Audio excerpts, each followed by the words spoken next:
Hi, it's Bumble. Welcome back to my channel.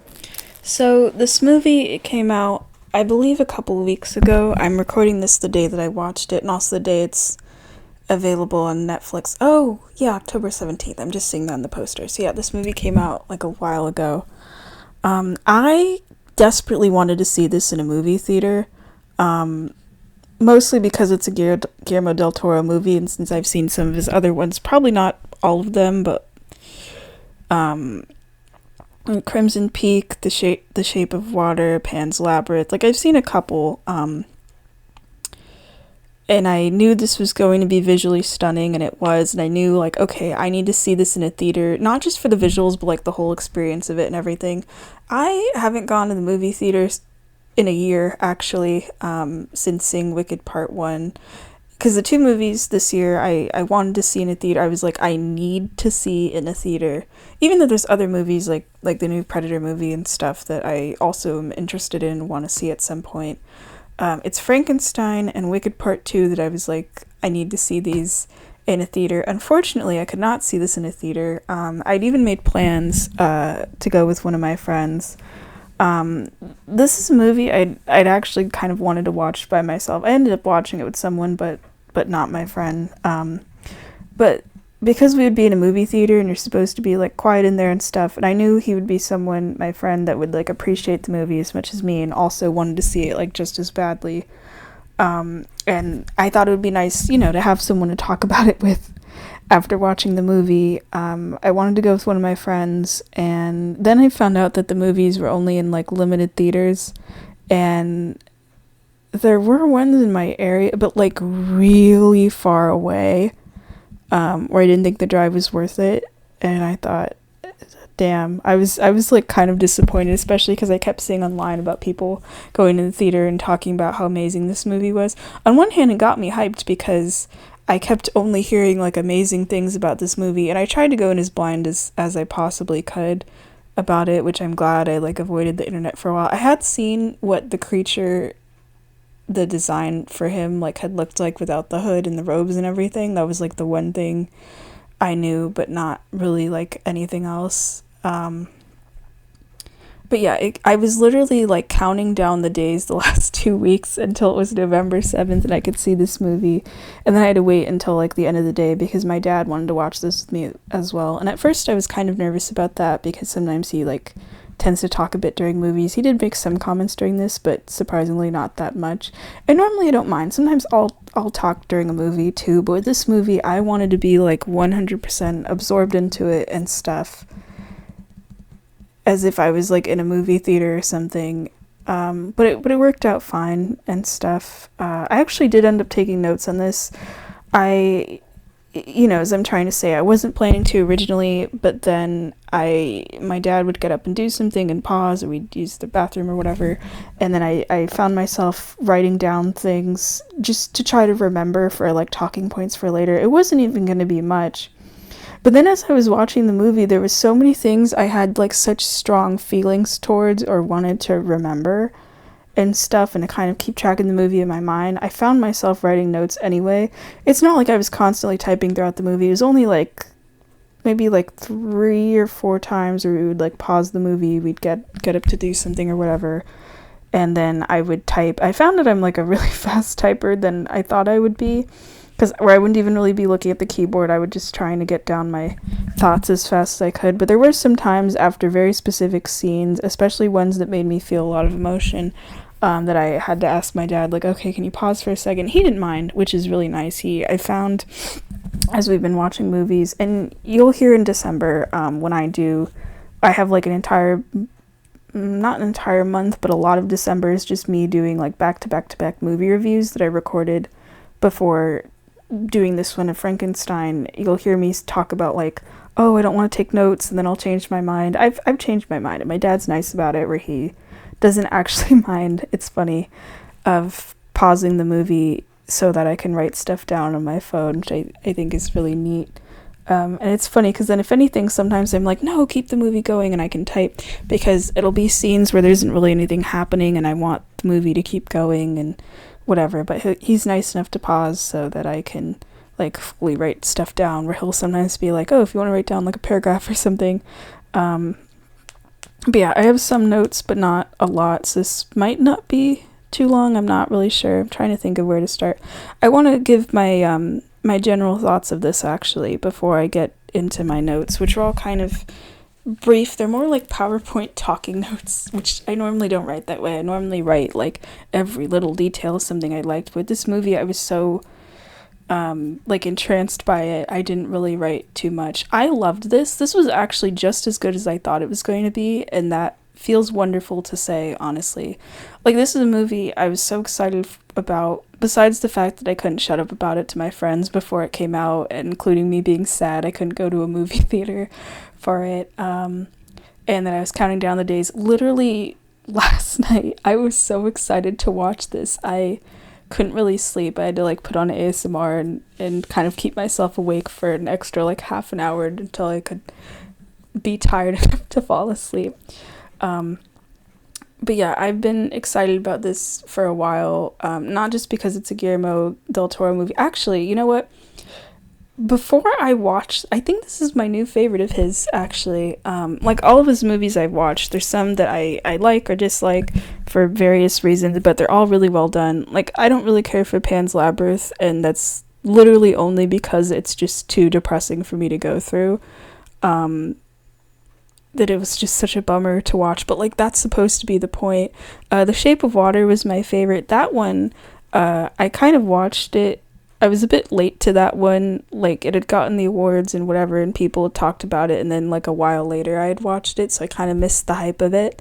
And that one was my favorite. I still love that one. I think this is my new favorite. It's kind of, I'm really glad I watched this like as fast as I like could and everything, where people are still talking about it and stuff. I'm like, yeah, I can finally go on Twitter and read things about it. I literally kept myself off of like Twitter the last 3 days because I didn't want to be spoiled by anything from like people who'd already seen it on Netflix or like in the theater or whatever. I wanted to go into this as blind as I could.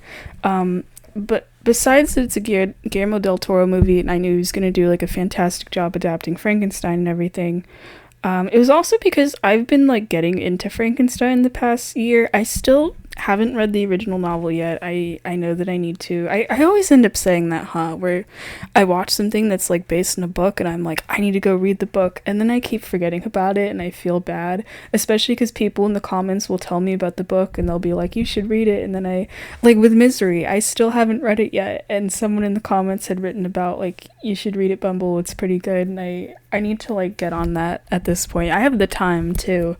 I've been playing stuff on Switch and watching movies with family and friends at night, but during the daytime when I'm not like painting, so I need to read Frankenstein. But what had originally gotten me into it, actually, I want to talk about that a little bit, because that'll kind of relate to things in my notes and stuff, and how I viewed the movie and comparing it to other Frankenstein stuff and whatever. There was a ballet, I think I did a video on it, but yeah, it was by, I think, the Royal Ballet House. There was a ballet of Frankenstein that I found online, and I watched it, and I loved it. And it was kind of weird watching it, where I didn't know anything about the story at all. I didn't know, like, who the characters were. And because it's a ballet and there's not really, like, dialogue or anything, I had no idea who these, like, I could interpret sort of what was happening, but I had no idea who the characters were or sort of what was going on. I ended up having to look up the plot on Wikipedia to try to figure it out. But I remember being really interested in the creature, who the makeup and stuff that they had for him in the ballet kind of actually reminded me of the one here, of just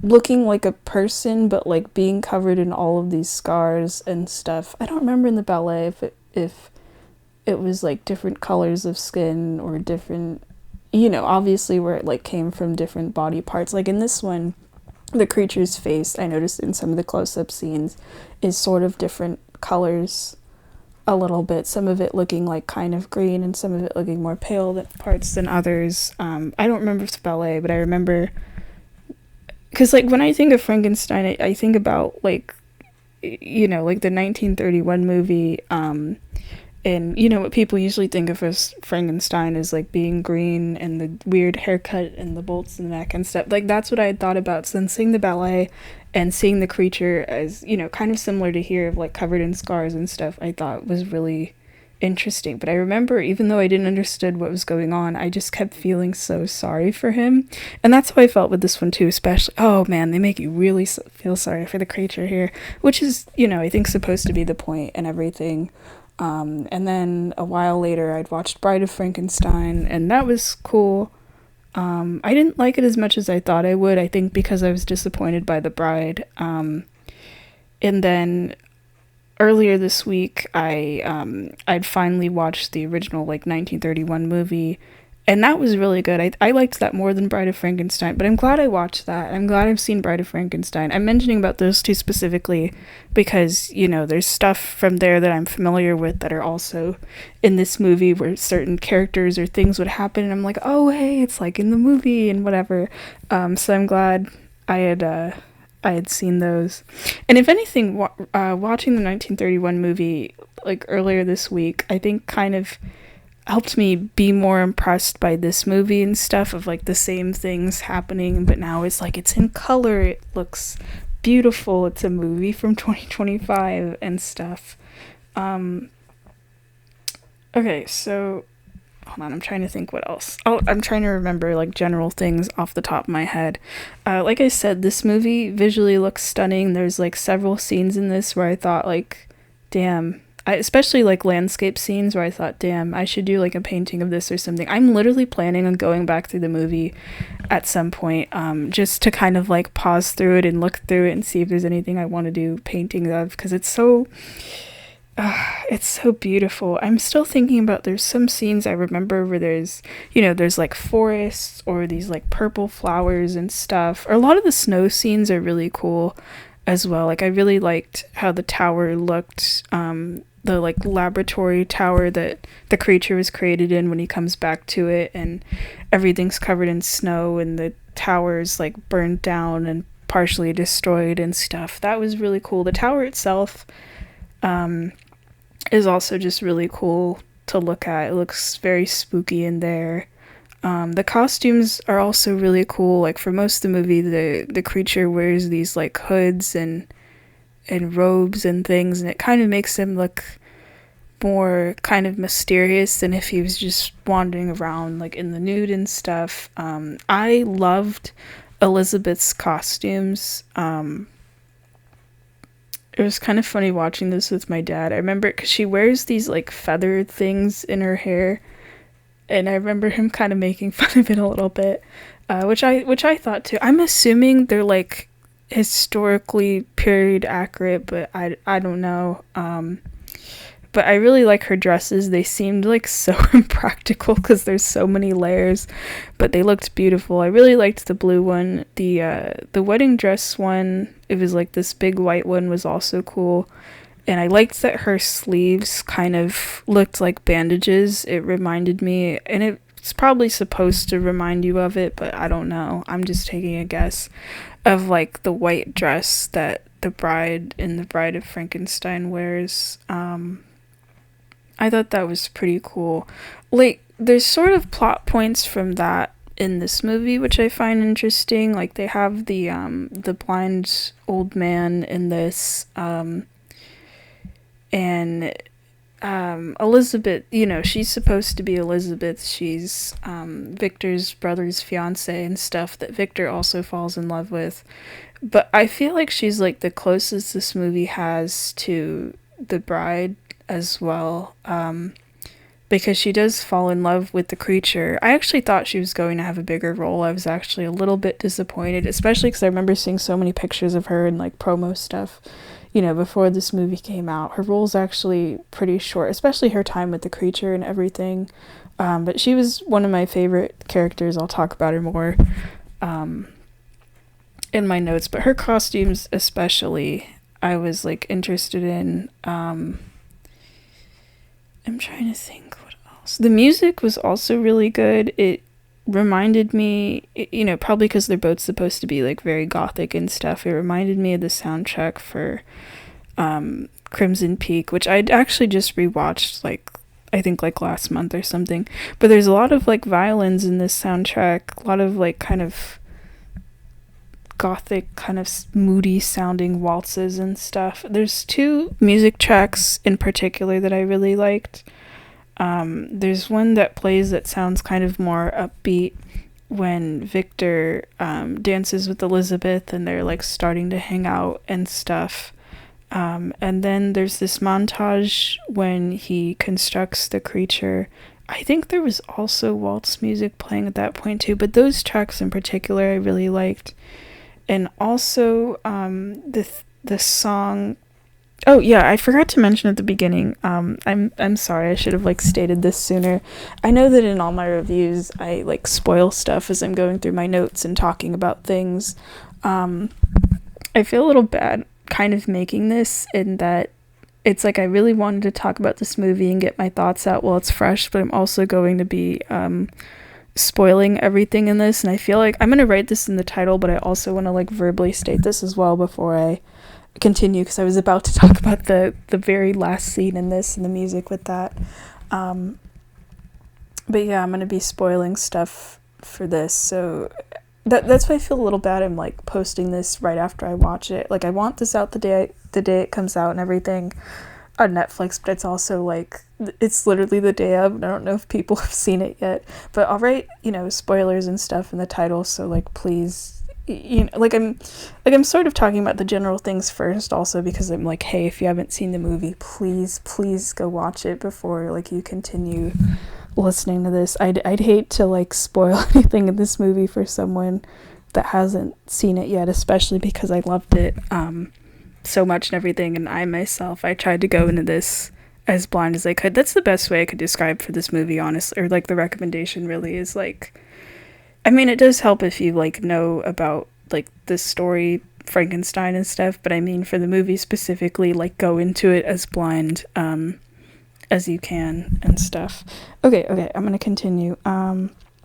But the ending, I'm still thinking about it. I don't want to talk about that just yet, but specifically the music for it sounded very peaceful and fit perfectly with the scene, and I liked how it continued playing over the closing credits and everything. That was really nice. It just gave me this sense of peace to the point where I almost thought like, damn, maybe I don't want to do this review and just kind of want to go to bed. I felt like very relaxed, and I don't feel as much right now because I'm trying to focus in my brain on everything I want to talk about and stuff. But those three tracks in particular, I really liked. I already know I'm gonna go on the Spotify playlist or whatever, the soundtrack for this movie, and start adding a bunch of it to my like classical music playlist. And so I'm already gonna be listening to this music a lot. It almost makes me a little bummed because I have a friend coming over tomorrow. We might end up like hanging out.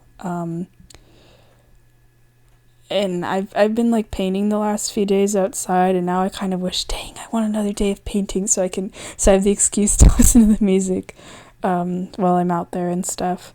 One more thing with the costumes I forgot to mention that I'm gonna jump into my notes finally, because I talked about Elizabeth's costumes I really liked. There's one more, not really like a character, sort of. There's one specific costume in this I really, really liked, to the point where I was thinking when I saw it for the first time, I was like, damn, this would make a really cool Halloween costume and stuff. There's this sort of character who's referred to as the Angel of Death, who's like this figure that Victor sees. It's like a real statue that exists in the movie's world, but it's this figure that mostly just appears in Victor's dreams. I feel like it's supposed to almost kind of be reminiscent of his mother, but it's this figure I think he refers to as the Angel of Death, that's like covered in these red cloaks and stuff, and has these big wings and this sort of red kind of blank mask. And I remember hold on, I have to look up a picture of this thing while I'm describing it. I feel like I I'm like trying to remember from memory, but I can't right now. Let me see. Angel of Death, Frankenstein. Yeah. Oh, okay. I was looking for a picture, but not an image. But then the AI overview thingy popped up and said about how it represents descent from hope to doom. I feel like that's pretty accurate, actually. Because at one point, I forgot about this, but I'm reading it here. In one of the dreams, I think it's after he creates the creature, but like right before he tries to find him. The angel of death figure removes its mask, and there's like a skeletal face underneath. I forgot about that. Yeah. Okay, I pulled up a picture of it. It looks really freaking cool. It's this face that looks very sculpted because it's supposed to be like a mask and stuff. Because there is an angel sculpture that's in Victor's room, but it's not like completely red like this. If anything, the face reminds me, and I forgot to put it in my notes, and I'm glad I remember. There's like several funeral scenes at the beginning of this movie. It's like people in Victor's family start dying, and I think their coffins are really interesting, where it's the person is placed in, and the coffin covers everything except for their heads. And then there's a person at the funeral who puts on the last piece of the coffin, and it's shaped like the person's face. I've never seen that before, but I think that's really cool. But the angel of death figure, the face kind of looks like that. I wonder if it's supposed to be on purpose, and it has this like kind of sculpted curly long hair that's kind of making me think of like pasta though. And this like golden crown thing around the head, and what looks kind of like battle armor, and I think carrying a sword, but I believe it's some kind of staff, if I remember correctly. It's funny, I thought if I looked up Angel of Death Frankenstein it would pop up, and then it's just giving me pictures of the creature instead, and that's not what I'm looking for. But yeah, the costume for this figure, or the design of its outfit and stuff, I think is really cool. And it's always surrounded by fire as well, which I find really interesting, because I mean that makes sense. It's supposed to be death and stuff, or like Victor sort of becoming the angel of death, not just for like creating a creature that won't die, but also his creature ends up causing deaths to like, or not really like causing death. I thought in this that like the creature was gonna kill like plot important characters, but that's kind of not really what happens. I'll talk about it in my notes. Okay, I'm going to get into my notes now, which I kind of started writing once I was like probably 20 minutes into the movie, so I might not get everything right. So the intro of this is really cool, especially like once you, because the movie, it's divided into sort of two parts really, where the first part of it is Victor narrating his story, and then the second half is the creature narrating his story. Like it literally shows up as like chapter titles or something of like Victor's tale and the creature's tale.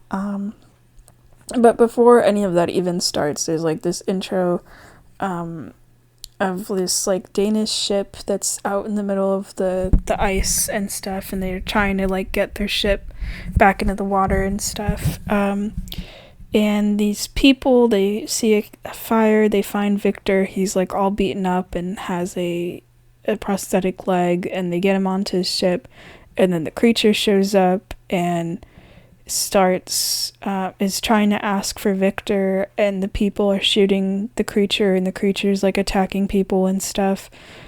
I feel like if you didn't know anything about the creature, you'd think like, oh, it's some kind of like mindless violent thing or whatever. And I mean, that's probably what the soldiers on board assume the creature is, and you probably think like, oh, it wants Victor for whatever reason or whatever, because I mean the creature does ask.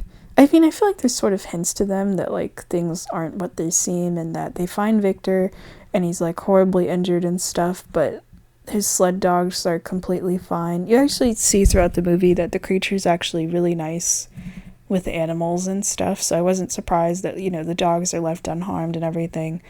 Um,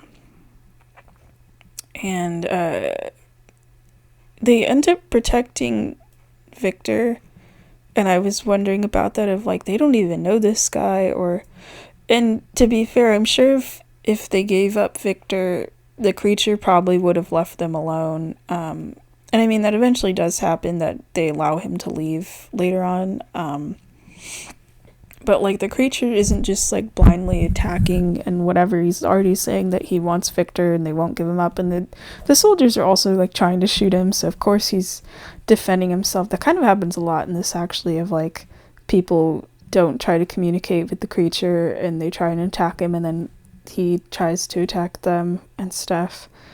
And then Victor starts telling his story because that's basically what this movie is of like you see this scene and of the ice and everything, and it's kind of like a how did we get here at this point where I think it's like the ship captain or something. He's like in this room with Victor, and Victor's getting like medically treated, and then is telling a story, and it kind of begins from there. Let me see. I recognized a lot of the actors in here, like Charles Dance plays Victor's father, and it kind of threw me off because the last thing I'd watched him in was a made-for-TV 1990 adaptation of The Phantom of the Opera where he's like super young, and then I see him here and I forgot like, oh yeah, it's 2025. He's like really old now, but he's like all wrinkly and like old now, so it's a little harder for me to like visually recognize him. Except the eyes, though, for some reason. I don't know, that's always interesting. Like, people's eyes never really change, so even when someone's a lot older, you can, sort of by looking at their eyes and stuff, you can usually still recognize them.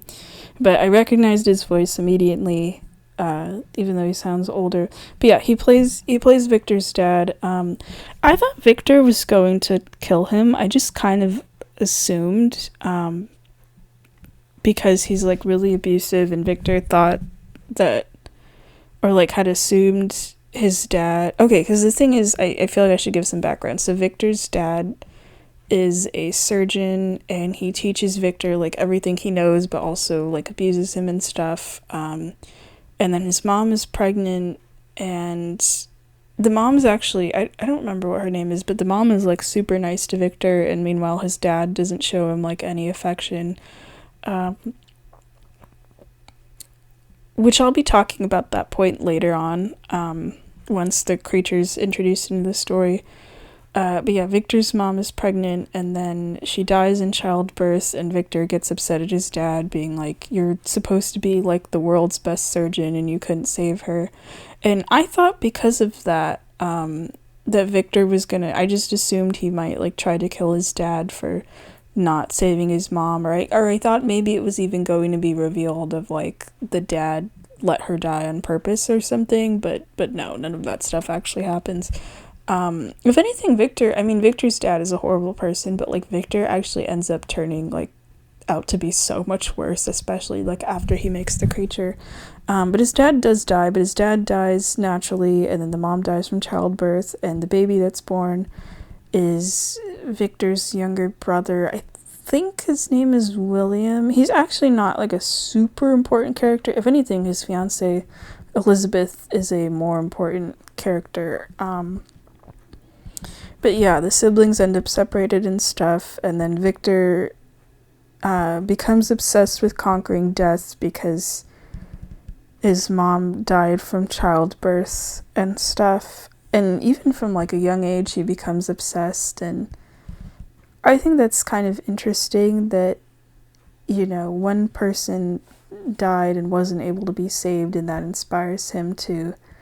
If anything, I feel like for like a more sane person, it would be like, I'm going to be a really good surgeon so I can try to like save people, instead of the thought process of like, I'm going to conquer life and death and basically become God, sort of a thing.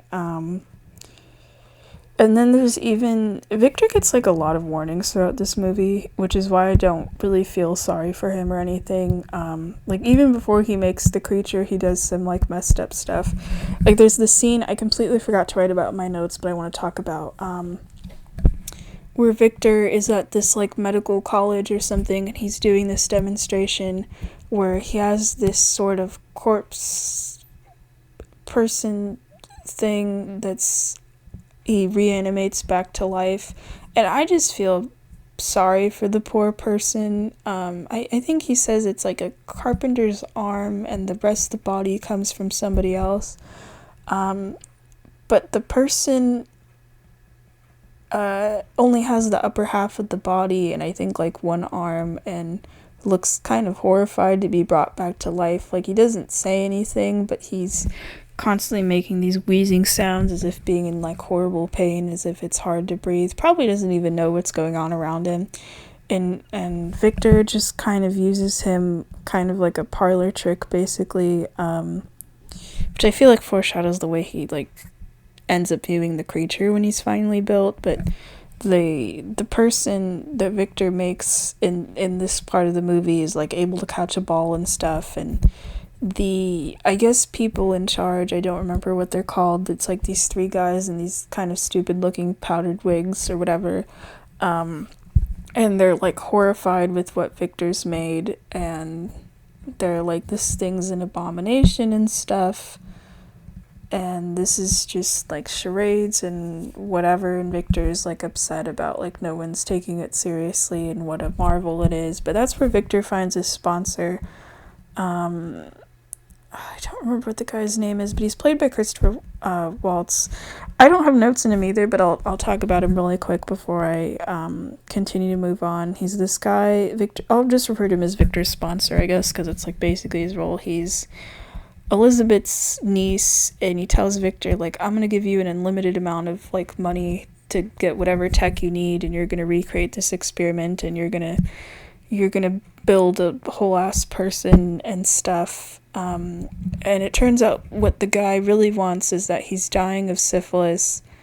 I do like the way he kind of describes it, where it's like what's the saying of like one night with Venus and the rest of your life with Mercury and stuff, because he has to take Mercury for the treatments and stuff.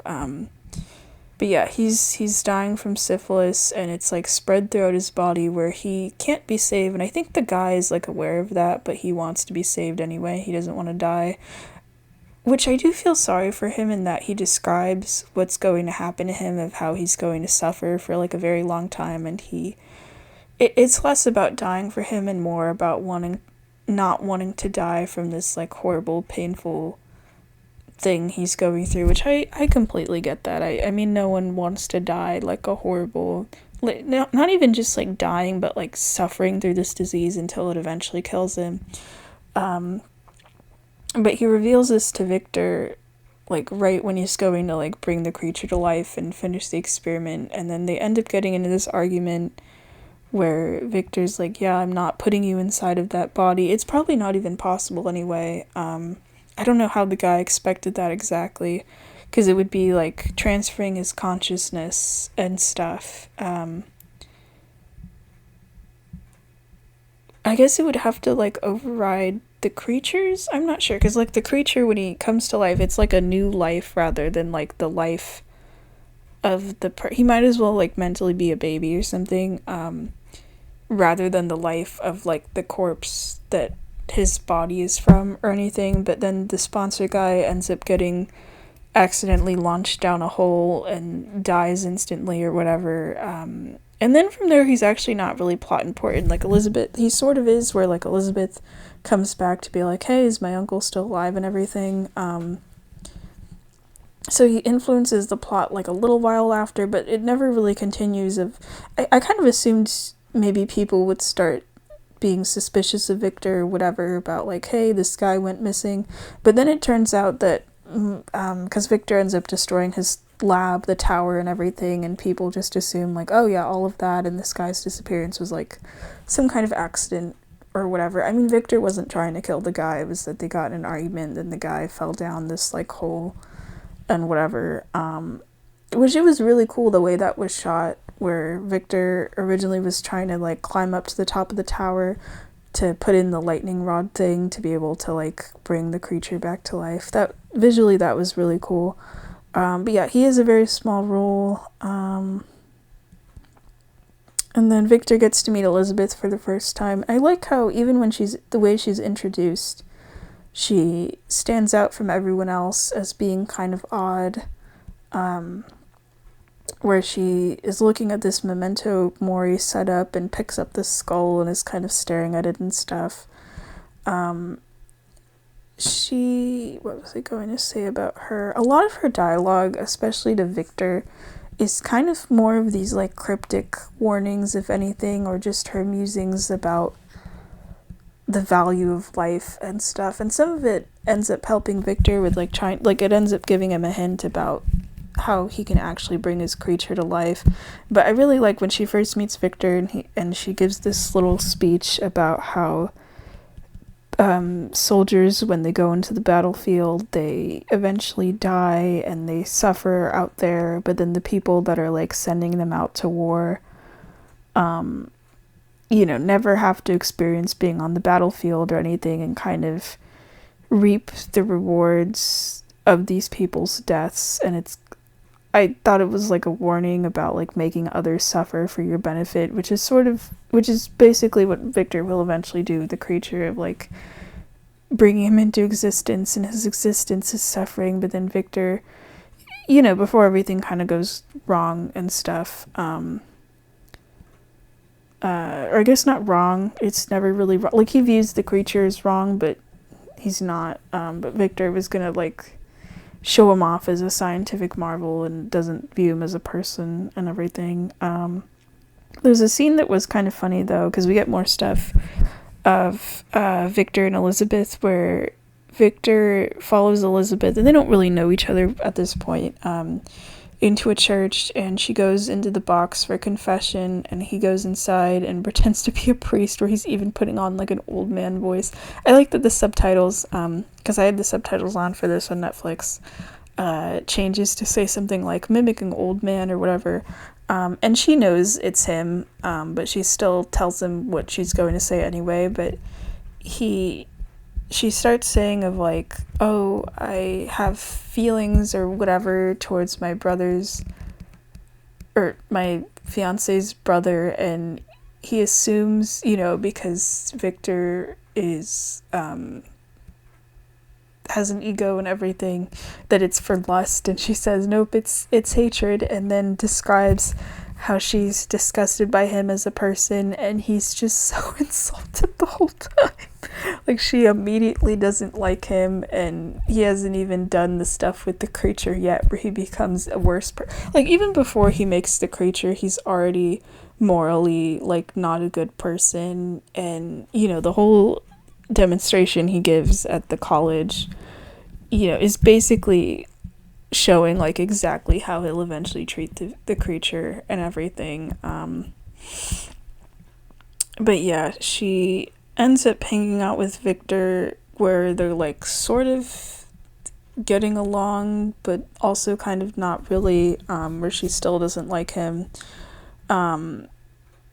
It's kind of funny to me because Victor keeps sending Elizabeth's fiance away to like buy the stuff for the tower to eventually make the creature or whatever, which is important. Like, he says like, you're the only person I trust with this and whatever, but I feel like it was partially also just to hang out with Elizabeth without William around or whatever. But Elizabeth's she's a cool character. I have like various notes about her throughout my notes and stuff, but I like how as she's getting to know Victor, you see that she absolutely loves insects and studying them and drawing them, but she also talks about like the purity of life, and I think that was like part of the reason she liked bugs. I noticed there was some scenes where she would even be like holding on to this like green beetle and painting it and reading these books about insects. There's a part where her and Victor are outside, and I was kind of surprised by it, where they find this yellow butterfly. I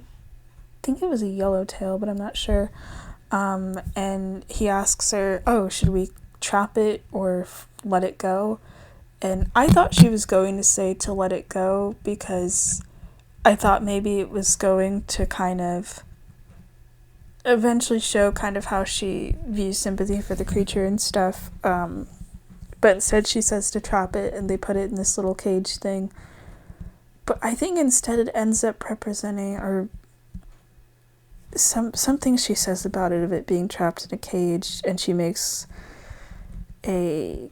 says something to Victor, like, now we're both whatever, but I don't, or something about, like, now we're both trapping things in cages, but damn, I wish I could remember what it was. I was, like, thinking about it as I watched the scene, but I can't remember right now.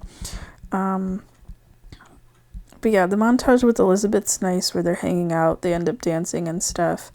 Eventually, he, I think tries to admit his romantic feelings towards her, and she says something of, like, now I've made my choice, and, like, angrily stomps off, but she doesn't feel any romantic feelings towards Victor or anything.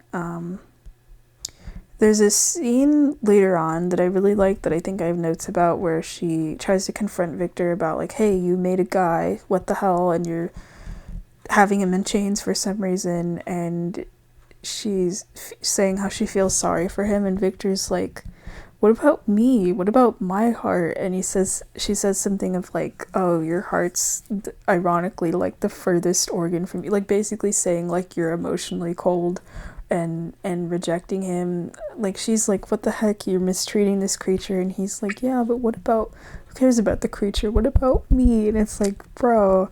But yeah, throughout the movie, like, even past that, I think he's still, like, in love with her and everything. And what else? Something that was kind of funny to me about watching this, and it's that this movie has so much light, not just, like, the outdoor scenes, but you're always able to see what's going on the screen. And I really like that, because you think, like, this is a story, it's, like, very gothic and stuff, which you think of, like, being kind of moody and darkness and everything. Even, like, with Crimson Peak, when things are supposed to be, like, dark, you can always see, like, what's going on screen. And I really appreciate that, but I also find it funny because this movie, in a way, almost reminds me of Wicked, where they're both, like, these grand, epic visual spectacles. And then, like, Wicked, takes place in Oz, where they have, like, the Emerald City, and everything's supposed to be, like, colorful and bright. And then this is a movie about a guy in a dark tower that invents a creature and stuff. And yet this is the movie where the colors are actually bright and you can see everything. I feel like it should be the opposite, where Wicked should be, like, the super colorful one. And so even with what I've seen with the second part and, like, trailers and stuff, it's the colors still kind of look, like, washed out and everything. Kind of bums me out, but I find that really funny. Oh yeah, I mean, I feel like with it being Frankenstein and the whole concept of, like, this doctor's, like, creating life, that it should be clear that, this is a movie with body stuff and blood and everything, but this is, it can get a bit, like, icky and squeamish, so just know that with this movie, I feel like it should be, kind of assumed, but I thought I'd mention anyway. I was reminded of that because I got to the point in my notes where Victor, when he's constructing the creature, he's, like, cutting off body parts from the dead bodies and stuff, and there's, like, blood and things, and you see at one point, I think, like, a hand that's missing the skin and trying to get, like, the bones moving and stuff. So this movie definitely gets icky, not just with the stuff with the creature, but also, like, the level of violence where nothing is, like, shunned away from, where you'll see people get their, like, jaw ripped off, or, like, wolves getting their skin removed and you just see, like, the muscles underneath and stuff like that. This movie, does not shy away from the violence, which, makes it more Like, it is like a little icky, not where I had to like cover my eyes or anything. I'm not, it doesn't get me to the point where I'm like squeamish, but it is kind of nice in that, you know, realistically that would happen and everything exactly as it's like shown and stuff.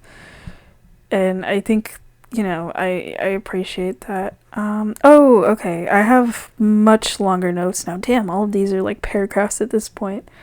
So yeah, this will probably be an hour because now the creature is born, and boy, do I have a lot of sad notes about the creature. I also even feel bad calling him the creature, but I don't think in this, like, in the dialogue, he's not given a name or anything. Like, I think the sponsor guy says something of, like, we're building our own Adam or whatever. If anything, I thought the creature would be named, like, Adam or something, but no, I don't remember him, like, within the dialogue being, like, from Victor given a name or anything. So I guess I have to keep referring to him as the creature. But that's actually when I started taking notes of when the creature is born. I was actually surprised because I thought Victor was going to be disgusted with him or something, but Victor's actually interested in the creature for like a little bit, just like a teeny bit, and then he immediately gets taken underground. But the scene when the creature first comes to life is actually kind of sweet, where Victor talks to him as if like talking to a small child.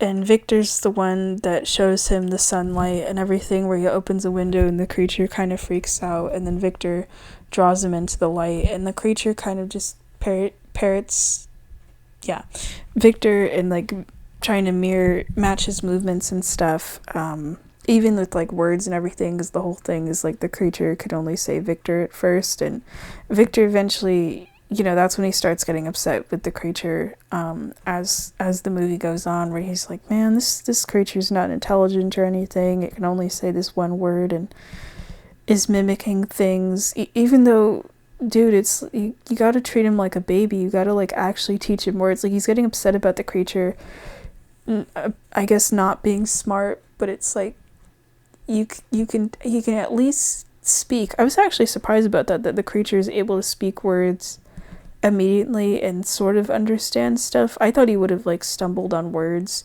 I mean, he sort of does throughout the movie, as he's like learning how to communicate in full sentences and stuff, but the fact that he's like immediately able to full on speak and everything, I was surprised by that, but that was really cool. But yeah, Victor seems like happy meeting the creature, and then the creature hugs him almost immediately, which I thought was like the poor creature not just wants like affection from anyone or in general, but especially from Victor, which I find really sad. And let's see, because it's like this nice scene where they meet each other for the first time, and then within like 5 minutes, Victor leads him down to the basement and is showing him these like chains, and he's like, oh, look at this, and the creature's trying to play with the chains, and then Victor puts the creature's arms in chains, and the creature gets up and tries to follow Victor and is calling for Victor to come back. And then Victor ends up abusing him and like getting frustrated of like wanting him to be able to say other words, and eventually he can, where he learns to say like Elizabeth's name, and Victor eventually does hear that and then decides to try to kill the creature anyway. But yeah, Victor ends up immediately almost abusing the creature, and it's in a similar way, or pretty much the same way as like his father did to him as a child. But I'm also not surprised, this is what I was almost going to say earlier, Victor not knowing what to do with the creature, how to parent him or anything, because he even says something of that, like, I was so focused on creation, I didn't think about what would come afterwards, and says something about like, oh, the accomplishment is, it's void, it's without meaning, of feeling kind of like, okay, now what, once he's made this creature, and feeling almost disappointed. And like, he goes through so much suffering and is so excited to make this creature, and then it's kind of a bummer of like, it wasn't even worth it for him or anything, and then he eventually like tries to kill the creature and forgets about him and stuff. But yeah, I feel like since Victor, wasn't treated well by his father, he doesn't know how to parent the creature. It's like Victor almost has no emotion in a sense, and the creature is like full of it, so they don't really work well together. Um, there's a part even like I think before he even gets like beaten up by Victor or anything, which that was hard for me to watch for Victor. I think my dad and I were both kind of cringing a bit where Victor is trying to get the creature to speak and keeps hitting him with this like metal rod or something. But even before that happens, the creature is already afraid of Victor. There's this part where he cowers in fear and is hugging his knees because he's afraid of Victor, and Victor's like, "Why are you afraid of me? I'm your creator," and whatever. And that made me sad. But yeah, his Victor's mother was like the one person who treated him kindly, but then he loses her early on, so he doesn't know how to treat the creature with kindness or parent him or anything. And then meanwhile, Elizabeth is so sweet with the creature where she like hears voices coming from below or someone like calling out to Victor, and she's not afraid of the creature or anything. Like she talks to him gently, and this is before he even is really able to like speak much, and she like feels sorry for him. Like they have this thing where he's like playing with these leaves and he gives her a leaf, and it kind of reminds me of the way like people talk to like little toddlers and stuff where they're like, "Oh, is this for me? Thank you." And it turns out later on when she's about to get married, she never like the creature I think forgets about her because he has like amnesia. And then it turns out when Elizabeth's about to get married, she takes the leaf out of a drawer, like she never forgot the creature. And then eventually, like, they see each other again, and then she dies protecting him, and I'm getting a little bit ahead, but that's okay. Elizabeth tells the creature to, like, take her away as she's, like, dying, and then they're, like, laying out in this cave, and she's telling him of, like, "Oh, I've never fit in, and I'm glad that, like, if I'm dying, I get to die, like, looking up at you," and basically, like, confessing her feelings for him and stuff. And it makes me sad because like they would have been perfect together and everything, especially because like there's multiple people in love with Elizabeth. Like Elizabeth kind of hates Victor. I don't know what she feels towards her fiance. We never really see her like talk to him or anything. Well, he never acknowledges like what she wants either. He just kind of like orders her around and stuff, but they never really even talk, much less have any like affection with each other, time together or anything. She doesn't really seem to care about him, and she doesn't like Victor, but she immediately is interested in the creature and stuff. I think besides, feeling sorry for him and stuff, she, probably finds it more interesting than like everyone else. And I would too, because even with her fiance, I didn't like him because he knows, and he doesn't tell Elizabeth about like how Victor's creating a guy. Like he's in on it and stuff because he's the one that's like trying to buy and set up the equipment and everything. But Victor refers to the creature as an it and doesn't see him as a person, and like neither does William, where William, like, I think there's a part where Elizabeth, I'm not sure if I'm remembering this correctly, is like getting upset at Victor, and William's kind of confused by that. And there's even parts I notice when like they're all four of them are in the same room as like the creature, and Elizabeth's trying to go towards the creature, and William is like kind of holding her back. I think because he thinks in his head like, "Oh, this creature is like a thing and I don't want it to hurt my fiance," and like trying to hold her back even though she wants to go towards the creature and like knows that he won't hurt her or anything. And he does die eventually. I forgot about that. He gets injured by the creature and then chooses to die rather than being saved by Victor. I think I have that in my notes later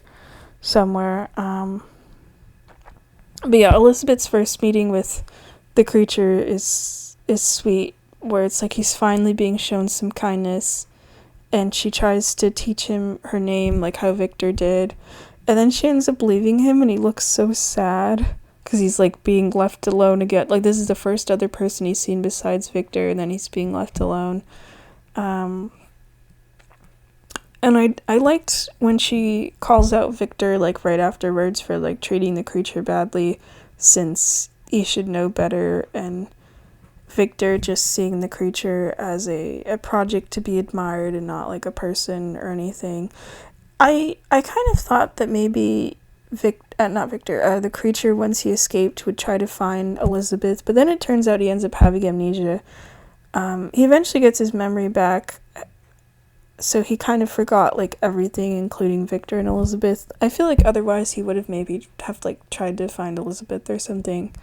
And then they're only reunited for like a short time where she dies for him, and then she like dies, and that's it. So I was a bit bummed. I wanted like more of the two of them. It kind of comes off as like a tragic love story that never even got to be a love story, because by the time she gets to actually talk to him and he can like speak to her and everything, then she dies, you know.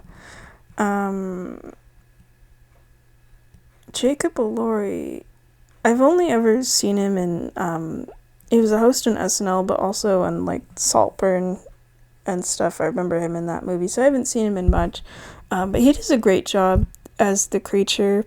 I really like the makeup that he has. I remember reading somewhere that he had to spend like a really, really long time getting the makeup done for the creature, you know, where he has all the like the scars and everything. I think the makeup looks great, but I think he does such a good job. Like, I know he's supposed to be like super tall. I don't remember how tall, but I think it like works for the creature. I mean, I know you can't like change your height or anything. I just mean like, but besides his acting and everything, him being really tall, I think helps. I think because the creature's supposed to be tall, but also it means that he like towers over not just everyone, but especially you know, like Oscar Isaac as Victor. In this image in my head, I'm still thinking about it, of like when the creature fully like stands up and the camera's behind him and he's looking down at Victor. Victor, I think, was like immediately afraid of the creature, if I remember right, like when they first meet each other. But yeah, because he's really tall, it makes it kind of interesting where, especially when the creature first comes to life, he's like can't really speak. He's very awkward with his limbs. Even the parts where he, like I mentioned, that part where he's like hugging his knees, but like his legs are so long, it looks kind of just a bit awkward and stuff. But it also sort of works in that, you know, the creature is not really like physically one person, but is like a bunch of body parts. I think you literally get to see like the corpses at one point, because there's like this battlefield and Victor goes there and tries to find bodies, and then you see in his lab later on there's at least probably like 10 different bodies that are just left around the tower or whatever. So it's probably got to be awkward of all of these body parts that, like, yes, they like technically work to make one person, but they're all from like different bodies. I'm surprised they weren't like different sizes or whatever, or looked more like different or anything.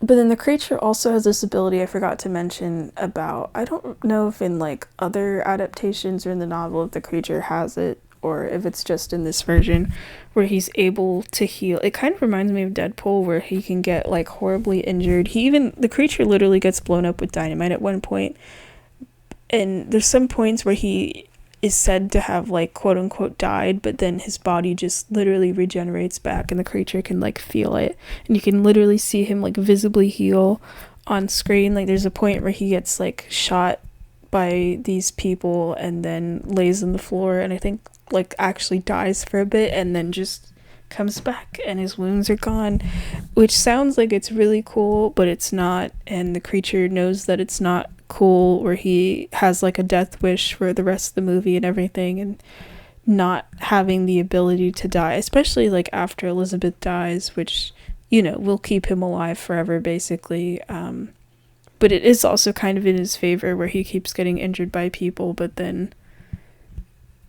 still keeps moving and everything. But he does have the ability to feel pain. Like, even in the beginning, when he's, like, being shot by the Danish guys, and you can hear him make, like, these noises, or the way he moves after, like, getting shot and stuff. Like, he's not completely invincible. Like, he still feels pain. But anyway, my favorite thing about his performance is, it's the eyes. It's the creature. Like, the characters... I think Elizabeth even talks about it as well, that the creature constantly has this, like, sadness in his eyes. Especially, I mean, I think the actor playing him has brown eyes, if I remember right. But I just assumed that he was wearing contacts for playing this character, and that the creature, whenever there's close-ups of him, his eyes don't really look brown. They almost look black, and they look, like, way bigger, I think, pupil-wise, if I remember correctly, than, like, how it would be for most people, where what was I trying to say, where it almost doesn't look natural, like the eyes look like too dark, where the pupils look like that, which make the eyes look like completely black and everything, but the eyes just look so sad. And I like that his eyes are always visible, even when he's wearing, like, the hood and stuff, where his, like, mouth's covered a bit and everything. I think that's something with this movie that's just gonna, like, stay with me for a while. But yeah, the creature just wants to be loved, especially by his creator, and then is, like, abandoned immediately. And Victor ends up, I forgot to write about it, but yeah, Victor ends up blowing up the tower, and that was kind of sad, where he tries to get the creature to talk, and he's like, just say one more word and I'll save you, I won't, like, kill you or anything. And the creature does eventually say Elizabeth, and Victor hears it, and he stops moving. You think, like, okay, he's gonna not do anything rash, and then he immediately burns down the place. He does try to go back for the creature, I think, because he hears him shouting out, like, Victor, Victor, like, help me and stuff, and then he doesn't say help me, but that's basically what he's doing. And Victor tries to go back into the building to get the creature, and then the fire comes out, and it ends up destroying his... Oh, that was hard for me to watch, actually. Like, Victor gets tossed back by, like, the flames and everything, and his leg is immediately broken. You, like, see it break on screen, and it's like, oh, and the bone. Like I said, this movie does not shy away from that kind of stuff. But then the creature ends up freeing himself and escaping into the ocean. And then from there, it's his story. And it's so much lighter than the stuff that had happened in the first half of the movie with, like, Victor and everything, and the drama of creating a creature. I think especially because the creature doesn't know anything. I think at one point, Elizabeth describes him as having a pure soul, like, not being burdened by anything, which is true. It kind of reminds me of... and it's supposed to be similar, like the movie Poor Things with Emma Stone's character. I mean, in that aspect, she's literally like a baby, because she has, like, the baby brain and stuff, but it's this sort of idea, kind of like the creature of not just being born, you're, like, born as a baby in the world, and hopefully someone's taking care of you, but that influences things of, like, where you're grown up and what you're taught and treated and whatever.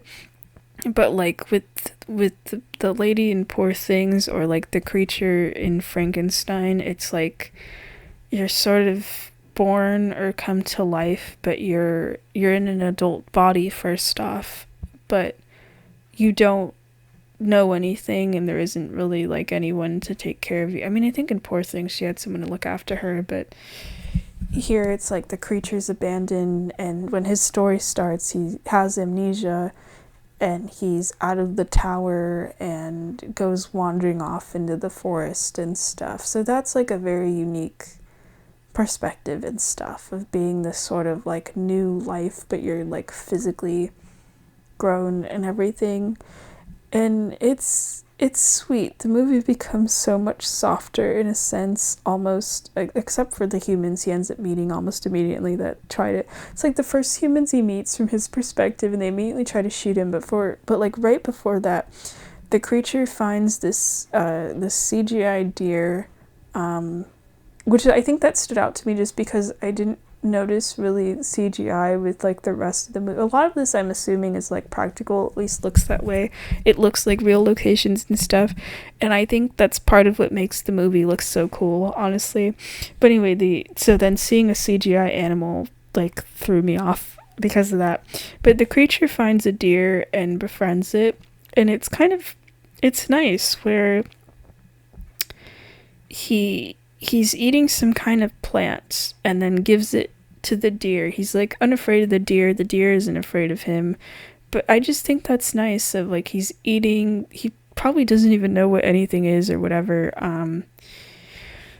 Excuse me. And then just has the instinct to like feed the deer as well, and the deer's cool with it. And I think the creature even I no, it was hard for me to hear, but I remember the subtitles saying chuckles, like he laughs and stuff, like he's having a good time with the deer. And then the deer's immediately shot, and people are trying to hunt down the creature. It's kind of sad because the blind old man that I mentioned earlier is in this, but his family is like these people that are like hunting down the creature because they don't view him as human or an animal or anything. They just see him and immediately try to kill him. And then he hides in their house for like several months or something. So it's this family where it's like this dad, this mom, they end up leaving for the winter. Like the whole family except for the grandfather end up leaving. And that's when he gets to bond with the creature and stuff. But the family, they have this little girl and this blind old man, and the little girl I thought was going to get to interact with the creature because that was one of my favorite scenes of the original, the 1931 movie. There's a part where, and I talked about it in my review, where the creature's wandering around. He meets this little girl that's like completely unafraid of him. They don't have the same name. I just remember they have names starting with N's. M's. I think her name was like Martha, and then in this, the little girl I think is named something like Anne Marie or whatever.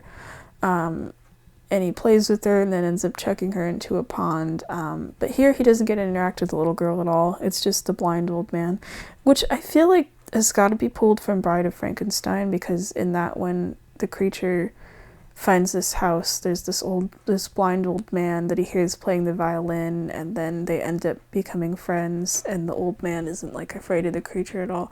I'm assuming because he can't see, but also I don't know, he's not like judgy or anything. But anyway, the creature ends up learning how to speak because of like the old man teaching the little girl, and then the family ends up leaving.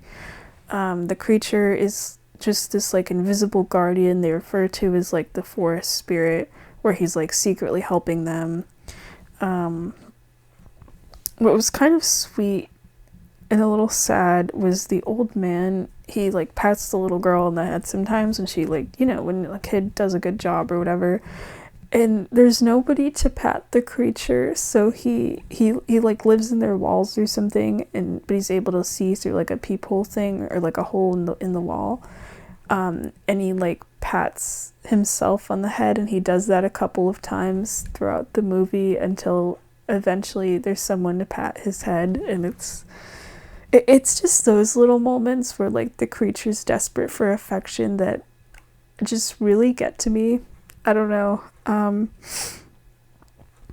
But just the whole thing of like the creature, I mean, he's abused by his creator. His creator tries to kill him. Then he ends up getting amnesia. If anything, the creature getting amnesia after being separated from Victor is kind of nice. I mean, he does wonder about his origins and eventually tries to like find Victor and stuff, but his life was things were almost really nice in that, you know, the creature didn't remember any of that. He doesn't even know he's like made out of corpses or anything. He just thinks he's some guy with amnesia, and Victor's forgotten the creature. So for a little while it's like everything goes really nice, where they're not trying to kill each other or anything.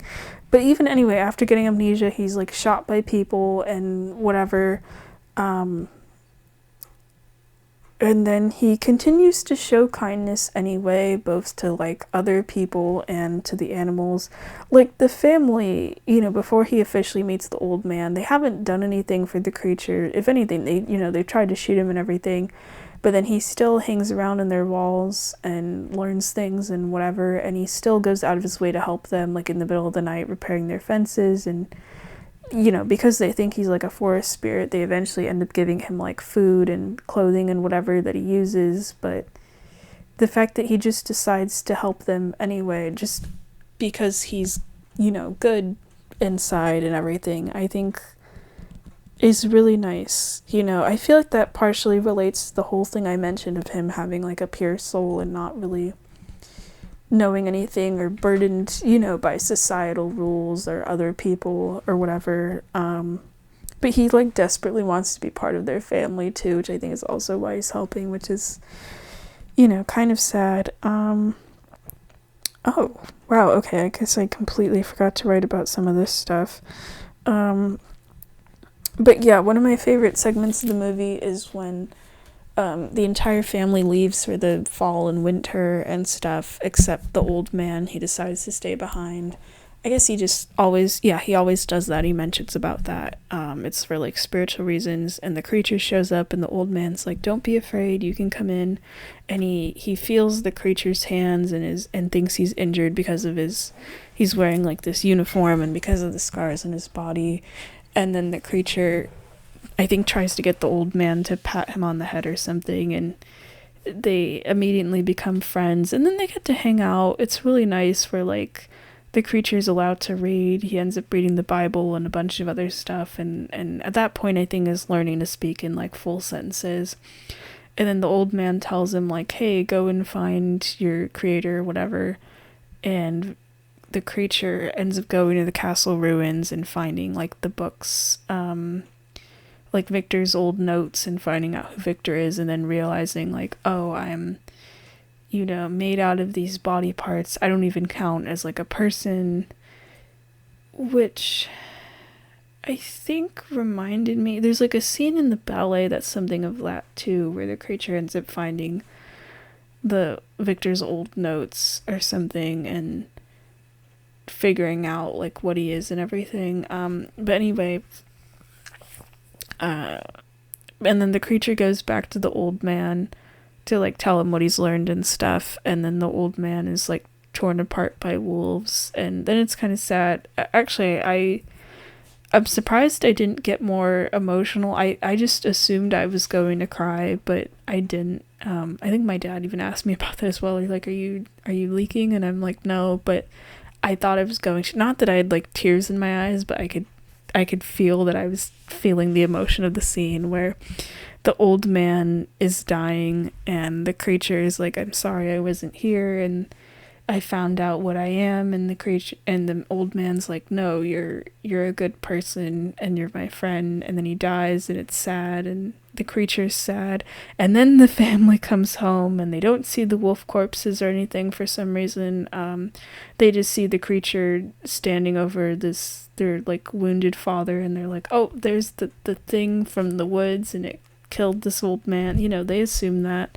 That actually happens a lot in this, where people just assume the creature is like killing people. I mean, he does eventually, but at this point he's not. And then he attacks them, and then he leaves and I think dies, and then he goes to try to find Victor.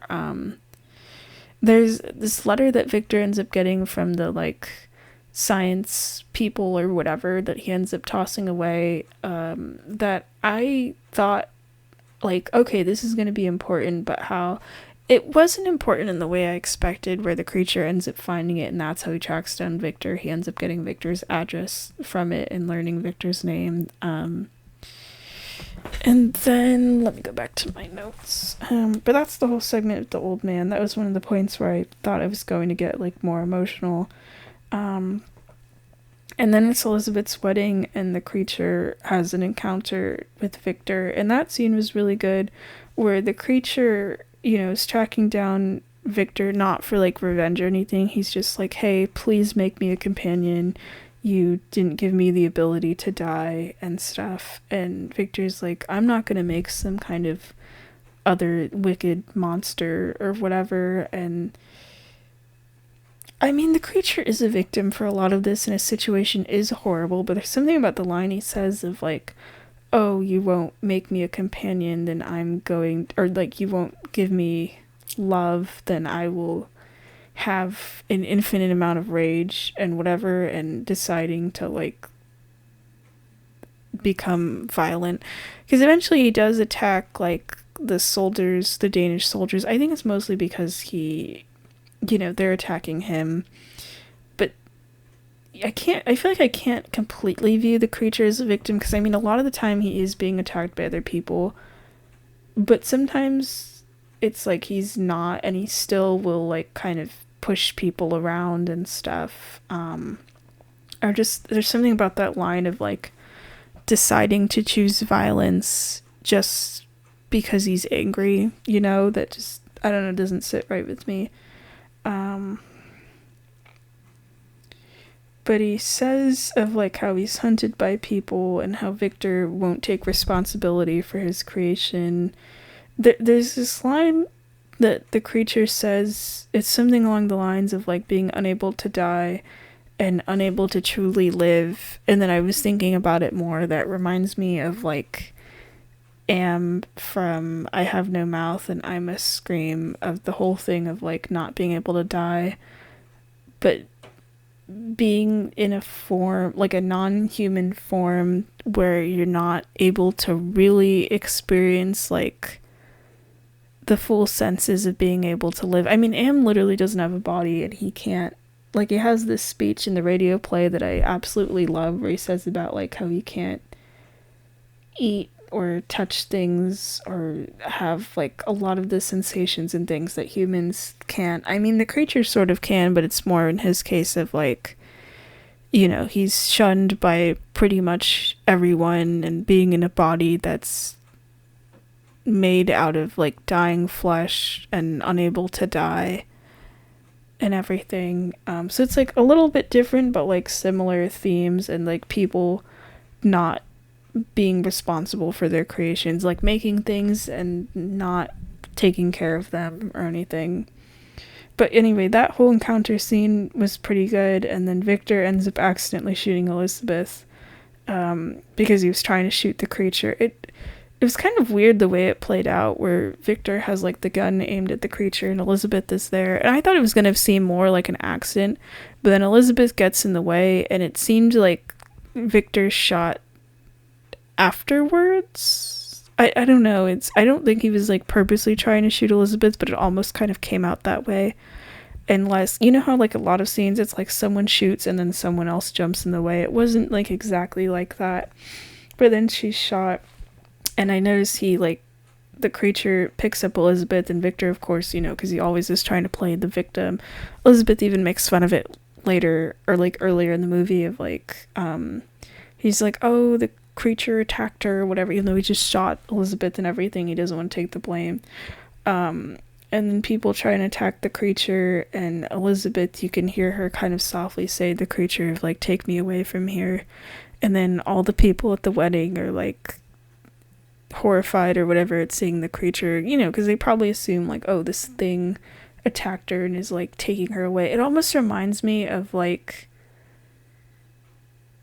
I'm thinking of like King Kong, or what is it, Creature from the Black Lagoon, or I'm thinking of the whole image in my head of like the monster taking the damsel in distress or whatever, and here visually it kind of like looks like that, even though that's not really what's happening. If anyone's the monster, it's Victor, and like the movie makes that very clear and everything. But yeah, it made me sad how like Elizabeth is happy to see the creature before she gets shot. They're like together for like a minute or so, where she's like, oh, it's you, and she like touches his face, and it's very sweet, and then she's immediately shot. And it's sad, especially because he never gets to talk to her. I think even when she's dying, he doesn't get to say anything, and at this point he can like speak in full sentences and everything.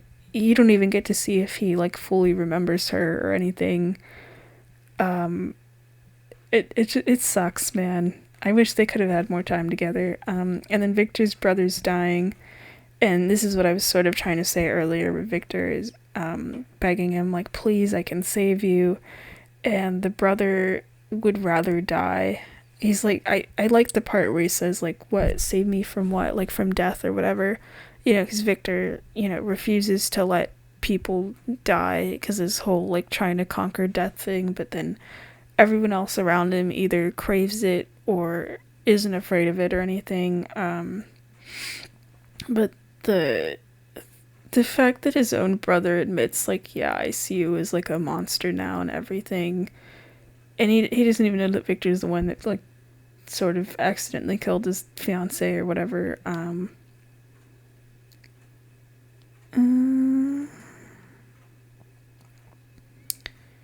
But then it's kind of cool where to catch up to where the story is, where it's like this the Danish ship and everything, where Elizabeth dies and then Victor finds the creature and the creature says like I'm gonna be your master now or whatever, even though you're my creator, and basically like even though he's like pissed at Victor, of course, for his existence, he doesn't want to like immediately kill him, even though he 100% could. He just kind of wants to scare him a bit and injure him and like kind of make him suffer. Where the creature leaves and Victor chases him basically until like the end of the world, pretty much, where he's just chasing him constantly until it gets to this point. There's a cool scene, but it's also kind of sad where Victor ends up getting some dynamite and the creature's like, really, you're gonna like kill me with this or whatever, and then he tells him to light it, and the creature holds the dynamite close to him like a candle and even closes his eyes and says something of like, run, get out of here. He even like smiles when saying it, but he also says to Victor of like, oh gosh, what was it? Hope that this kills me, and if it doesn't, I'm going to come after you, which is kind of badass, but also kind of crazy to say. And the dynamite, it's crazy. Like, Victor ends up getting away, but it still ends up injured from it. And meanwhile, the creature, like I said, is holding on to the dynamite close to him like a candle, and even closing his eyes as if, like, you know, hoping to die at that point. And then you see that the dynamite goes off and part of the creature's face is gone, but then it just regenerates back or whatever. That scene was really cool, kind of scary though. And then it gets to the point where like the soldiers find Victor and then the creature is on board. Oh yeah, he's been on board this whole time, and he's like telling his story to Victor, and the ship captain that's in the ship captain gets to hear like all of this and no one else does. But then Victor, no, it's, let me see. And then the creature finishes his story. I don't remember why he was trying to find Victor in the first place, because at that point, he knows that Victor won't make a companion or anything. But then Victor dying is one of the other scenes that I thought I was going to get emotional at too. Where he dies, even before he dies though, like when he's taken on the ship, he says like, oh, I created the thing outside and I'm regretful of that. He says something about wanting to kill his creation, but also that he feels bad for making it. But here it's like he's dying and he's telling the creature that he's like full of regret, but then calls him his son and apologizes for not giving him the ability to die, and even like head pats him too. Like the creature's finally getting the acknowledgement from Victor that he originally wanted, and he tells the creature like, hey, you're not able to die, so you need to like really go out there and live and everything. And also tells him, oh shoot, what was it? There was like a really important thing that he tells him besides the whole like, you need to go out there and live. Damn it, I was just thinking about it and it's gone. Oh, okay, I remember. He tells the creature to say my name one more time. I like that he says that it was a name Victor, you know, his father gave him, but it doesn't mean anything anymore because, you know, in the end he really didn't win anything. He like ruined his own life basically.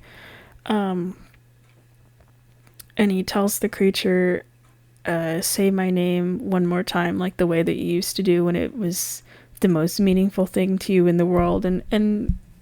And the creature does, because he used to say it, you know,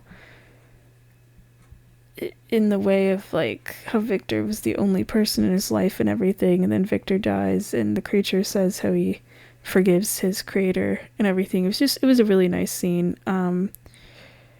And then they like make peace, and the captain decides to let the creature leave because even without probably feeling sympathy for him with the story and witnessing Victor die and everything, it's like, what's he gonna do? We've already established like the creature can't die or anything. So he leaves the ship, and then but he does help them. He pushes the ship out to sea, and the people decide. The captain has like a change of heart and decides to let everyone go home. Like, oh, we're gonna go home and stuff. So I thought that was nice. Of like the creature decides to do something nice for them. Probably also because he killed like 6 of their men.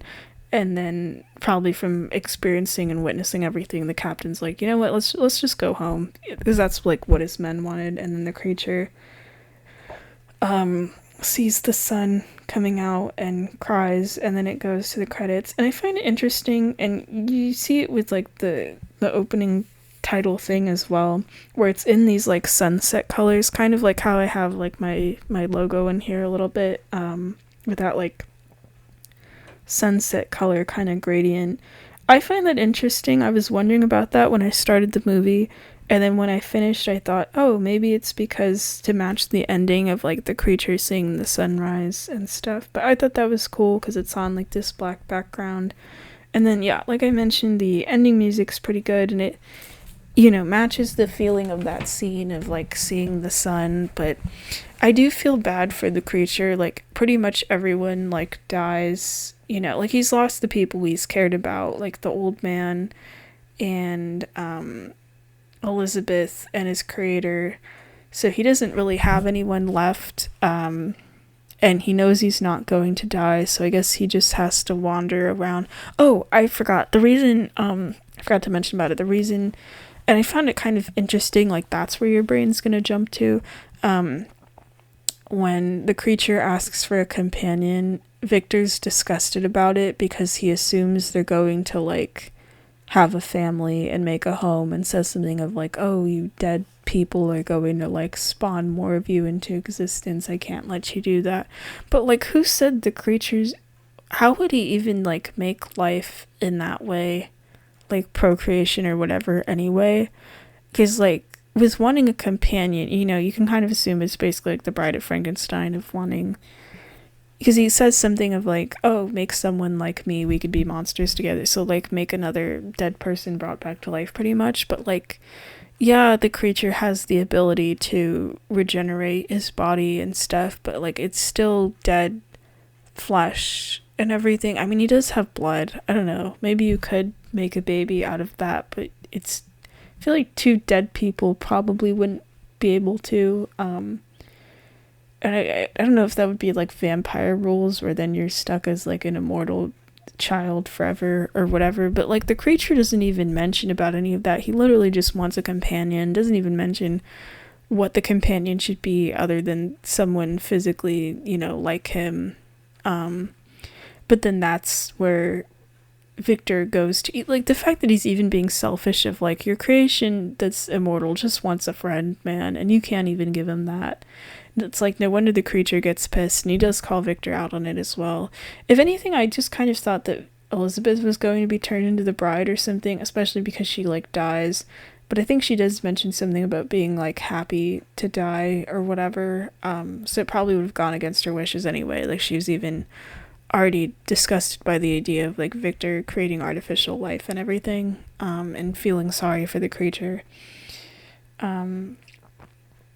But yeah, that's pretty much all my notes and stuff. This movie was beautiful. This was just as good as I thought it was going to be. Now I feel kind of bummed. It's already like 10 p.m. and I'd planned after making this, there was a game I wanted to finish so I can give it back to my friend. I even mentioned it to said friend, but I'm a little sleepy. But also, this movie was so good, and it made me feel kind of peaceful, like I mentioned. I feel kind of relaxed after watching it, that I almost just want to take the opportunity to go to bed, and I just don't feel like playing anything right now. So I guess I'm gonna hold on to that game a little longer, which is fine. I'm not gonna say what it is, but you're gonna see me play it, in January, actually. It's gonna be pretty cool. I'm like so close to finishing it. I'm like on the final boss fight, but I just don't feel like doing anything after finishing this movie. I feel like I kind of just need some time, and I'll probably think about it when I go to bed, or like I'm about to go in the shower right now, to just kind of absorb the movie and if there's anything else I think of and whatever. But this was just me kind of getting my first reaction and thoughts kind of just out of my head and stuff. But if anything, I almost want to watch this again. That's how good it was. I mean, eventually I probably will. I kind of want to rewatch some of Guillermo del Toro's other movies. I was talking to my dad about The Shape of Water, and he thinks he's seen it but couldn't remember what it was about, and that might be my excuse to watch it again. And like, I just watched Crimson Peak. Otherwise I would totally watch that again, because it, you know, environment wise and everything kind of reminds me of this movie. If anything, because I had seen that movie and then I found out, oh, Guillermo del Toro was making a Frankenstein movie, I knew, like, yeah, it's gonna be, it's gonna match the vibe. But also with like The Shape of Water and stuff, and how in his movies, like, creatures and monsters and things are treated and not actually as like monsters, you know. I knew the creature was going to be sympathetic and stuff, and I think he's supposed to be anyway. Like I said, haven't read the novel, but in like every other adaptation I've seen, besides the fact that I personally always feel sorry for the creature, you know, I think just with the way the story goes and everything, it's supposed to be like that. The whole thing of like, you're supposed to feel sorry for the creature, and Victor's the real monster and stuff. And damn, this movie makes me hate Victor, even though I already did. I hope this movie ends up getting awards and stuff. I thought the performances were great. Yeah, okay. If there's anything else I think of, I'm gonna go shower and think about this movie and go to bed and stuff. I might write it in the description. Sometimes I do that afterwards. It's like a PS note, whatever. But yeah, I'm assuming other people are also seeing this on Netflix the same day it's coming out. I'm posting this as soon as I'm done recording. Curious what other people's thoughts on this are. It's kind of nice I can look up stuff with this movie now and not worry about spoilers. I'd hold myself back for a while just because you gotta see this thing blind. But yeah, I enjoyed it very much. Probably one of my favorite movies of the year. I'm probably gonna like it more than Wicked Part 2, I'm assuming, but we'll see. But that is also the second part of a movie for a musical I've already seen, so I ain't going into that blind. Alright, bye.